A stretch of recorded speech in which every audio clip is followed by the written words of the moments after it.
Kumusta? Good morning mga kakulay. Good afternoon, good evening kung anong oras ninyo ito mapanood. Welcome po kayo sa aking YouTube channel, ColorMex TV. Ayan, sa mga baguhan dyan at saka nag-abang sa aking mga tutorial, ito na yung hinihintay ninyo.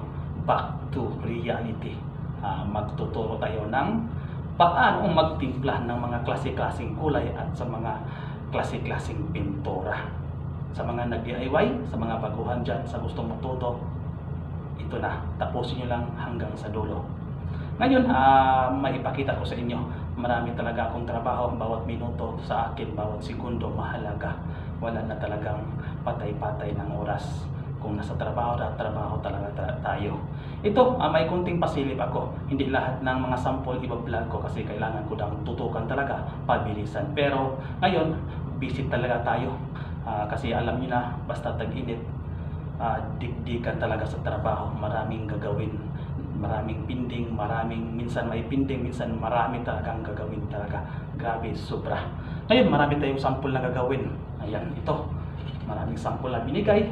Ako na talaga, summer talaga kasi daming kulay na ipatimpla, iba-ibang customer. Tapos may mas priority talaga sa atin ngayon. Yan, ito yung unahin natin na ipakita, ipa-vlog. Ito yung fusion herbal po na kulay. Tingnan nyo. Yan, kailangan natin pa-approval kasi nakapinding na yung order. Pa-approve na bago production. Yan, ito po yung fusion herbal.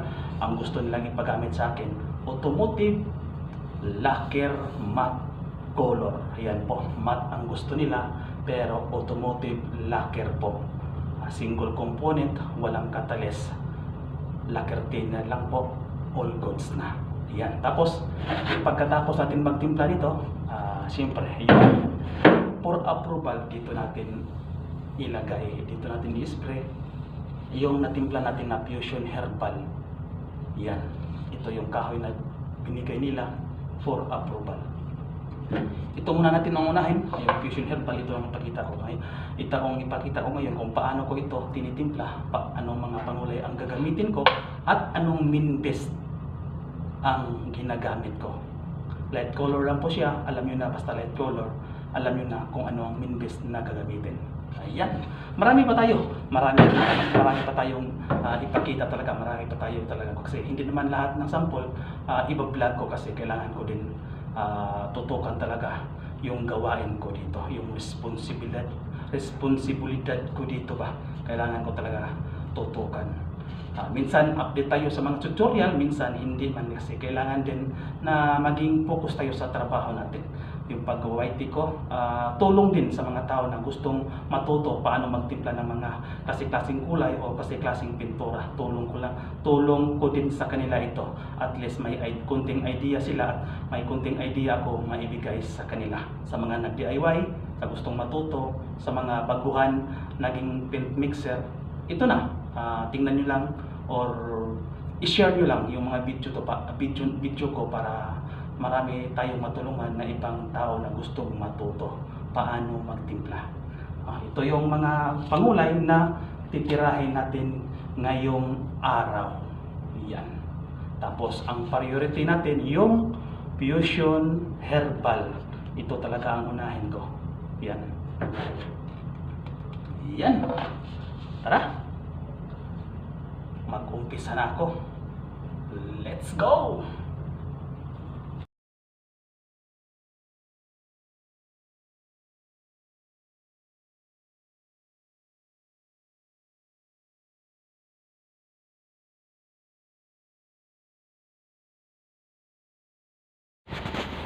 Yan, dito na tayo sa ating area.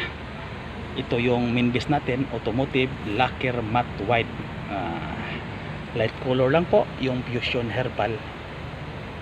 Ito yung main base natin. And then yung mga pangulay natin, tatlo lang.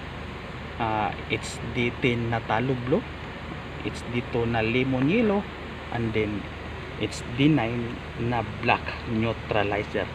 Yung it's D9 in case lang yan kung gusto natin lagyan ng black medyo madark, in case lang yan. Yan. Ito, hindi pa ito pintura. Pangulay pa lang yan para sa pintura. Ito yung pintura. Yan, ito yung main base natin.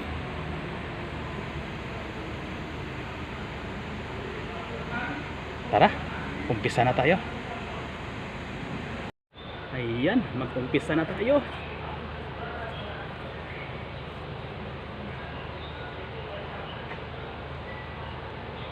Yan, yung sample, sit aside muna natin to.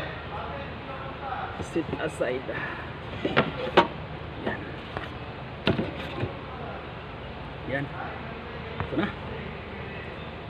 Unang patak. Patakan natin ng HD9 na blue. Dandahan lang po tayo, ha. Sa mga nag-DIY dyan, dandahan na po tayo talaga.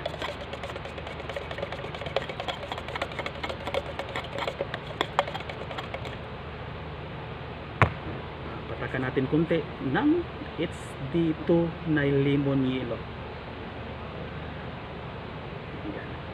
Sa mga nag-DIY, dandahan lang po tayo talaga, kasi alam nyo na, pag nalagpas yung pangulay o yung kulay ninyo, delikado, lalo na kung wala kayong pang-adjust.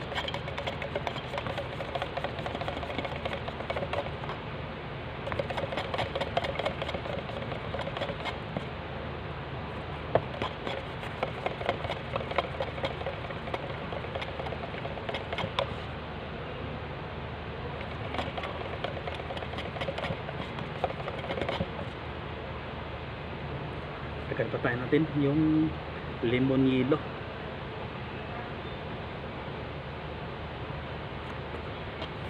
Yung black, in case lang yan kung kailangan natin.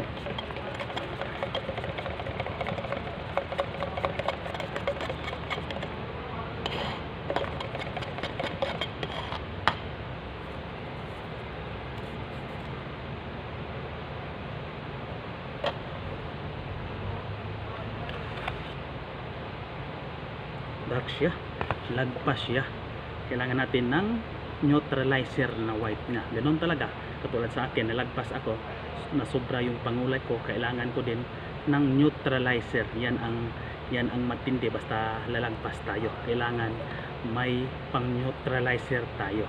Ayan, kukuha ako ng neutralizer para makita ninyo. Minsan magkamali din tayo na minsan hindi natin makontrol yung patak-patak. Yan, kuha ako ng neutralizer na white.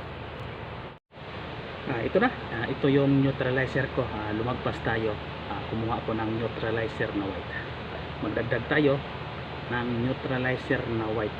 Yan ang sinasabi ko sa inyo, na dapat dandahan lang tayo sa pagpatak, kasi kung hindi natin alam kung gaano katapang yung mga pangulay.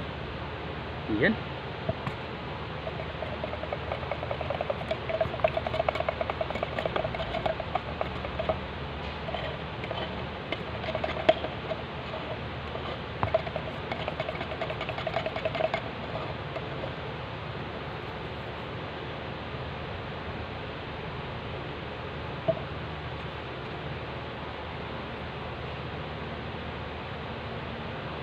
Kunti pa.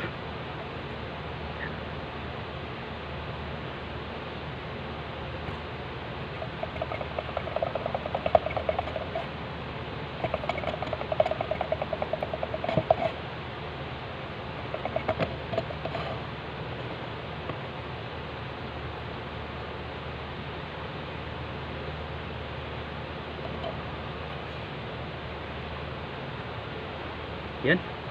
I-spray natin to. Punta tayo sa spray room para makita natin talaga kung ano talaga, kung gaano siya kalapit, o kuha ba natin o hindi. Tara. Ito, nasa spray room na tayo.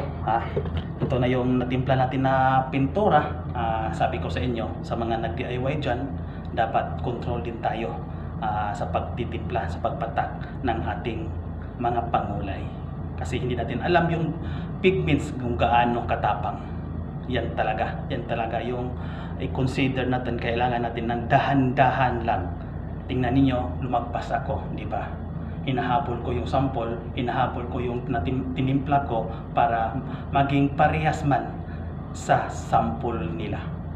ito, matingnan natin kung gaano kalapit, kung nakuha ko ba sa paghabol yung natimpla ko. Ito yung natimpla natin. And then, kukuha lang ako ng kalahating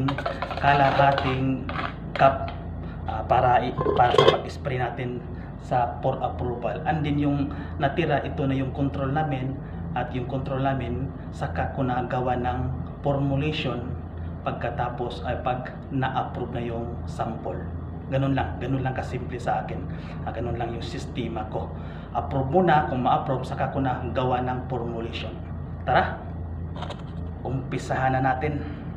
Kuha lang tayo ng kalahati. Yan. Sana nakuha natin yung paghabol natin ng kulay. Paglagay natin ng neutralizer na white.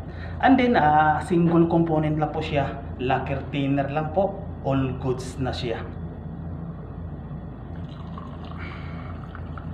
Yan. Sa lacquer thinner po, kayo na magdepende na sa inyo po. Yung mga master sprayman, alam na nila kung gaano karami yung thinner. May formula naman talaga yung gaano karami ng thinner paglagay sa ganitong lacquer, pero depende na rin din yan sa mga sprayman, yung mga master sprayman. Tara.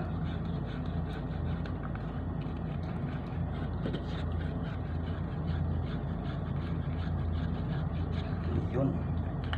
Sana makuha natin yung hinahabol natin. Ayan. And then, ito yung kahoy nila, tapos ito yung sample. Set aside natin to para madali pa natin to. Ayan, dyan natin ilagay.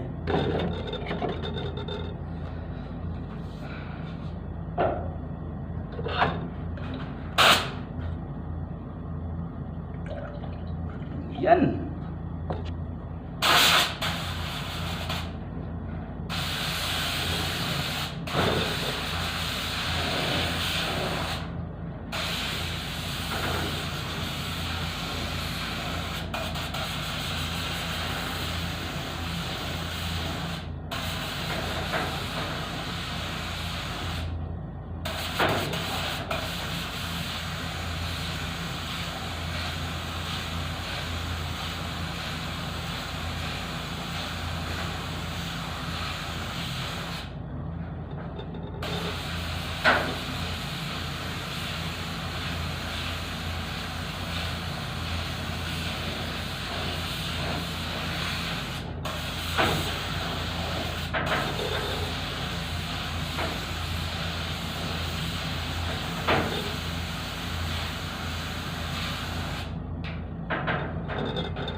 Ito na po, titingnan natin habang basa pa siya. Tara. Ito na po, ito po yung na-spray natin. Basa pa siya, patuyuin natin siya ng maayos. And then ito yung sample. Sana nakuha natin yung paghabol natin. Patuyuin natin siya ng maayos para makita natin yung diferensya. Yan, sana makuha natin. Medyo yelo siya pero basa pa kasi siya. Pag natuyo siya, dyan na natin i-judge kung gaano or nakuha ba siya o wala. Ayan, ilagay natin dito, transfer natin dito para matuyo ng maayos, di ba? Ganun lang, transfer natin dito para makita ninyo. Yan, sana ma-approve yan. Patuyuin lang natin. Update ko lang kayo after sa 1 oras. Yan, tingnan ninyo. Pag natuyo siya, magsisipa pa talaga yan. Baka maparehas na siya.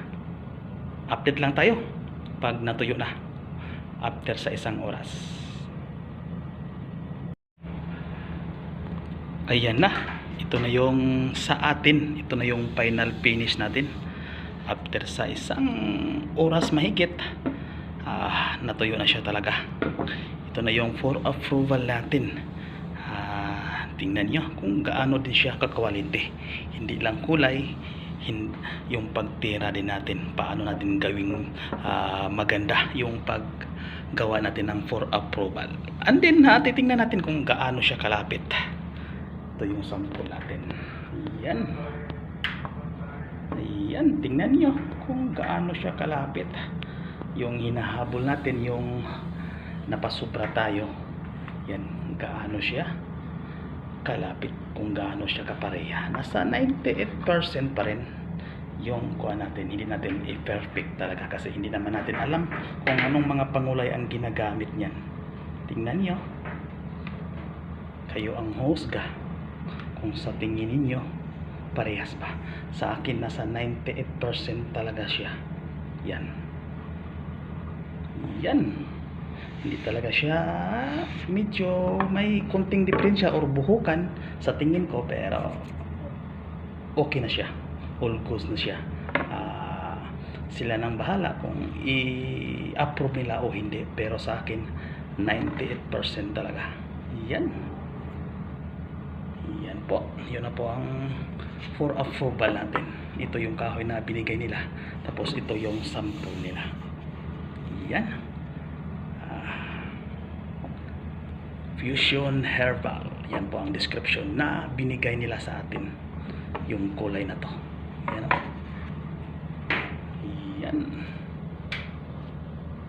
Yan, salamat sa inyo, salamat sa inyong panonood, salamat sa walang sawang suporta sa aking YouTube channel Color Mix TV, at sa mga nag-DIY dyan, at sa mga mahilig magtimpla, mag-mix ng klase-klaseng kulay o mga klase-klaseng pintura. Sundin nyo lang yung mga tutorial ko, standard procedure po ang binigay ko talaga. Ayan, at kung baguhan ka lang sa aking channel Color Mix TV, paki-share, paki-like, paki-subscribe, at paki-share na lang para marami tayong matulungan na ibang tao na gustong matuto paano magtimpla ng mga klase-klaseng kulay o klase-klaseng pintura. Yan, salamat at sa inyo, at God bless po.